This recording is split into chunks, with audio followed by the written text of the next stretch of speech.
అందం కొంతమంది ఆడవాళ్ళకి ఎందుకు పనిచేస్తుంది అంటే మగవాళ్ళందరినీ పాడు చేయడానికి అంగడిలో వస్తువుగా అందాన్ని పెట్టి తిరిగి ఆడవాళ్ళు వస్తారు. వాళ్ళ వల్ల సమాజం భ్రష్టు పట్టేస్తుందని చెప్పాడు. కాబట్టి స్వేచ్ఛావిహరుడులైనటువంటి స్త్రీలు ఎక్కడ ఉంటారో అక్కడ ఉండు, నీకు 4 స్థానాలు ఇచ్చానన్నాడు. కలిపురుషుడు అన్నాడు, కాదు నాకు 8 స్థానాలు వచ్చాయి అన్నాడు. ఎలా వచ్చాయి? 4గా ఇచ్చాను, 8 ఎందుకు వచ్చాయి అన్నాడు. ఆ స్థానం కాదు, నేను అందులోకి వెళ్ళి కూర్చోగానే అందులోంచి ఒక గుణం వస్తుంది, అప్పుడు అది కూడా నా స్థానమే అవుతుంది. ఎలా? జూదం ఆడడానికి కూర్చుంటాడు, జూదంలో కలిపురుషుడు ఉంటాడు, అసత్యమన్న గుణం ఒకటి వస్తుంది అందులోంచి. ఎన్ని అబద్ధాలన్నా ఆడతాడు పేకాట కోసం. కాబట్టి జూదము అసత్యము 2 స్థానములు నావే. అబద్ధం ఆడడం మొదలెట్టాడు, నాదే ఈ అబద్ధాలే జీవితం అవుతుంది. కాబట్టి జూదము నుండి అసత్యము కూడా నా స్థానమే. హింస, వేటాడడం, ఆ హింస నుండి పగ అనబడేటటువంటి లక్షణం. వీడు వాణ్ణంటాడు, వాడు వీణ్ణంటాడు, ఇద్దరు అనుకోవడం ఆపరు. ఇక ఎప్పటికాగుతాయి పగలు? దానికి పరిష్కారం ఉంటుందా? ఇక పరిష్కారం ఉండదు. అందుకే హింసయందు పగ, పగ నా స్థానం అవుతుంది. ఎంత దూరం అయినా వెళ్ళిపోతుంది అది. అందుకని 2వ స్థానం వచ్చింది హింసలోంచి. 3 మద్యపానం, దాని పక్కన అహంకారం.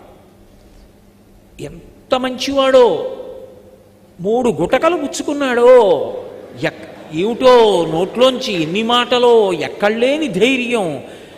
అసలు వాడెంతండి అంటాడంతే. మీరు ఎవరి పేరు చెప్పండి, బెబ్బే వాడెత్తండి, నేనే అంటాడు. అహంకారం. కాబట్టి మద్యపానం 1 స్థానం నువ్విచ్చావు, అహంకారం 1 స్థానం వచ్చింది, నాది 6. స్వేచ్ఛావిహరులైనటువంటి స్త్రీలు వాళ్ళొక్కళ్లే కాదు, అలా వాళ్ళు కనపడినందుకు పాపం ఎవడి పని వాడు చేసుకుంటున్న వాళ్ళు కూడా వాళ్ళు అలా కనపడినందుకు కామం విశృంఖలత్వంతో పుట్టేస్తుంది. పుట్టేసి ఎంతోమంది సర్వనాశనం అయిపోతారు పురుషులు. కాబట్టి ధర్మబద్ధము కానటువంటి కామమునకు వేరొక స్థానం లభించింది నాకు స్వేచ్ఛావిహరులైన స్త్రీల వల్ల. కాబట్టి 8. మహారాజా నువ్వు 4 ఇచ్చావు, 4 తమంత తాము నాకు వచ్చాయి. 8 నేను అడగలేదు, నిన్ను నాకు కూడా అడగడానికి అవకాశమే. 1 స్థానం నేను అడుగుతాను ఇమ్మన్నాడు. మహారాజన్నవాడికి ఓ ధర్మం ఉంటుంది. తనని ఆశ్రయించిన వాడు అడిగితే కాదు పొమ్మనలేడు. ఏం కావాలన్నాడు? బంగారమునందు స్థానం ఇమ్మన్నాడు. ఇప్పుడు అక్షయ తృతీయ నాడు బంగారం కొనమని ఎవడు చెప్పాడు? అక్షయంగా పెరుగుతుంది కలి. అక్షయ తృతీయ నాడు బంగారం కాదు కొనవలసింది, అక్షయ తృతీయ నాడు ఇవ్వవలసింది జలభాండం.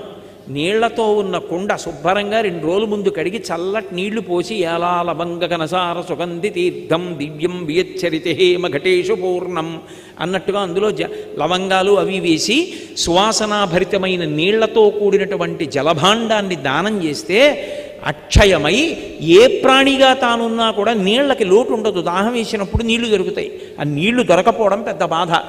ఆ రోజు చేసుకున్న పుణ్యం అక్షయం అవ్వాలి. బంగారం అక్షయం అయింది, కలిపురుషుడు కూడా అక్షయం అవుతాడు. ఎందుకు వచ్చింది అది నీకు? ఎవడు చెప్పిన మాట?